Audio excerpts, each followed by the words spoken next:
Well, Chris here, aka Kermie. Good afternoon. I would have been on a lot earlier, but I ended up just watching the music videos on YouTube and searching some inspirational stuff and all that fun stuff. But here I am, reading with Kermie, and the next installment on Don't Sweat the Small Stuff, It's Just Small Stuff. Hope everybody's having a good day today.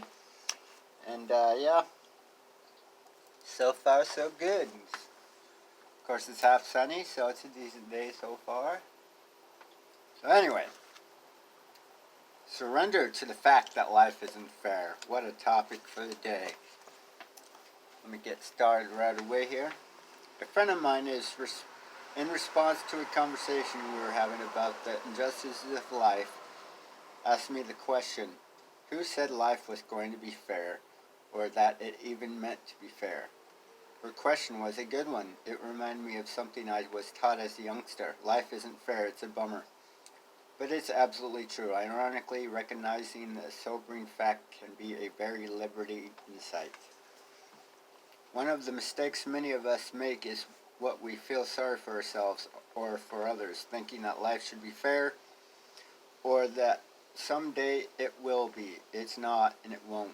When we make this mistake, we tend to spend a lot of time wallowing and complaining about what's wrong with life. Yes, we do.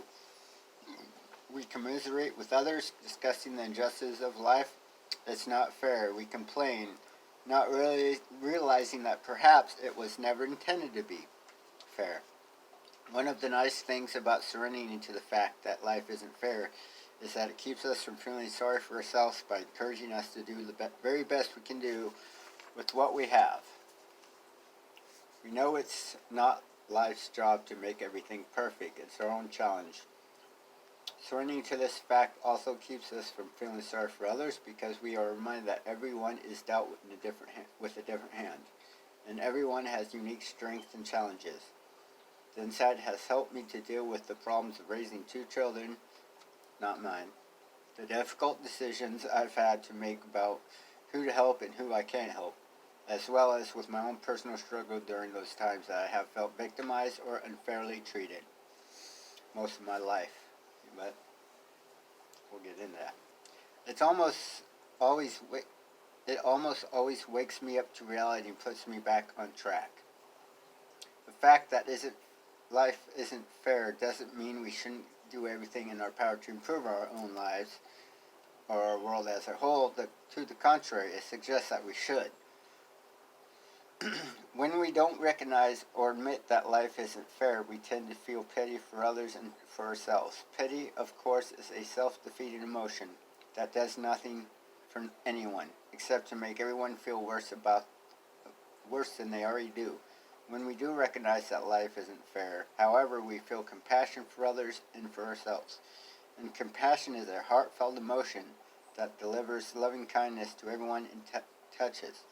The next time you find yourself thinking about the injustices of the world, try to reminding yourself of this very basic fact. You may be surprised that it could nudge you out of self-pity into helpful action. Yep, like I said in the middle of that reading, there's, I guess, a majority of my life that, I fell victim to life. And why is this happening? Why isn't life fair? What's going on in the world?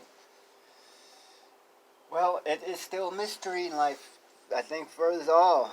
I guess we have to take the good and the bad, yin and yang, How are we going to find out who we really are if everything's already perfect, And I have this perspective that we're all a piece of that universe, we're all a piece of God. So we have to do that. I think God made this whole thing and all of us to experience himself. To experience instead of just knowing, Okay, here I go into deep conversation. But, it's true. How are we going to know who we are if we don't know the opposite, is what I'm trying to say. There you go. I said it. So with that note, soak that up for a bit. I'll be back with Kermie karaoke later on in a bit. I'm eating a sandwich, and before I forget, when I came out this morning, had my camera, my coffee, and Saw a hummingbird right on the tree right over here, and got my camera ready, and you know, he was just hanging out wanting me to take pictures. It was really cool. I'll post it later. But anyway, you guys have a good one, and I'll chat with you, sing with you guys later.